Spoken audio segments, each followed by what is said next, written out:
Le projet Hommage 2021 met en évidence le plus de 100 ans qu'il a fallu pour que les femmes obtiennent le droit de vote.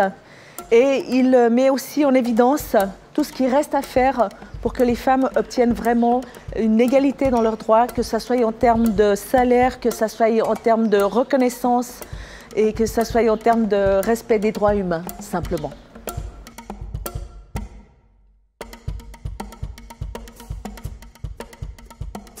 Je suis une des premières femmes batteurs en Suisse, qui est professionnelle, et beaucoup de jeunes femmes musiciennes me disent que moi j'ai été à mon tour une personne ressource pour elles, c'est-à-dire de me voir moi sur scène leur a donné le courage d'elles-mêmes développer une carrière dans la musique jazz et improvisée.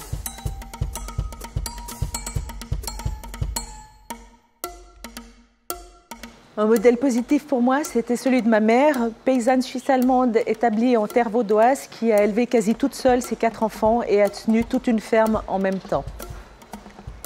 Quand on est une paysanne, on doit travailler du matin jusqu'au soir et nous aussi, on a beaucoup travaillé et on a appris à travailler. Et sa ténacité, son amour de la nature et des animaux. Je pense que ce que je fais maintenant, donc de faire de la musique, c'est un peu comme avant quand j'étais fille de paysan. C'est on travaille du matin jusqu'au soir et ça ne s'arrête jamais. Chaque année, il faut recommencer à zéro. Mon environnement, ce n'était pas la question de l'égalité, c'était une évidence parce que nous étions presque que des femmes qui faisions un métier d'homme. À la ferme, mon père était mort assez vite et il y avait d'abord 3 filles et ensuite un garçon. Donc depuis l'âge de 14 ans, j'ai fait des travaux qui normalement auraient dû être faits par les hommes. Donc quand j'ai voulu commencer à jouer de la batterie, pour ma mère, ce n'était pas un problème.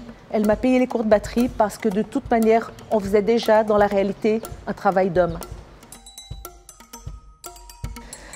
Dans la vie publique, mon modèle, c'est Irène Schweitzer, qui est une grande dame de la musique improvisée et du jazz.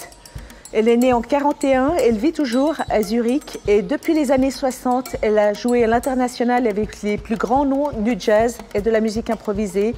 C'est une pionnière et une militante pour la place des femmes dans la musique depuis toutes ces années. Dans le jazz et la musique improvisée, il n'y a que 10% de femmes. Donc c'est vraiment un monde d'hommes et d'arriver à faire sa place dans ce monde-là, c'est quelque chose de pas forcément tout le temps facile. Donc elle a ouvert les premières portes et moi j'ai continué ensuite son travail. Je trouve incroyable qu'il a fallu plus de 100 ans pour que les femmes obtiennent le droit de vote en Suisse. Partout dans le reste de l'Europe, elles avaient déjà ce droit depuis le début du XXe siècle. Et en tout cas pour la Suisse, c'était intéressant de voir que c'est quand on a demandé aux femmes d'aller servir pour le service civil en 1958-59, elles ont dit « pas question de faire du service civil obligatoire si on n'a pas des droits de vote ». Et à ce moment-là, il y a eu la première votation pour donner le droit de vote aux femmes qui a été refusée au niveau fédéral, mais qui a permis aux femmes genevoises, vaudoises, neuchâteloises et bâloises d'avoir le droit de vote au niveau cantonal.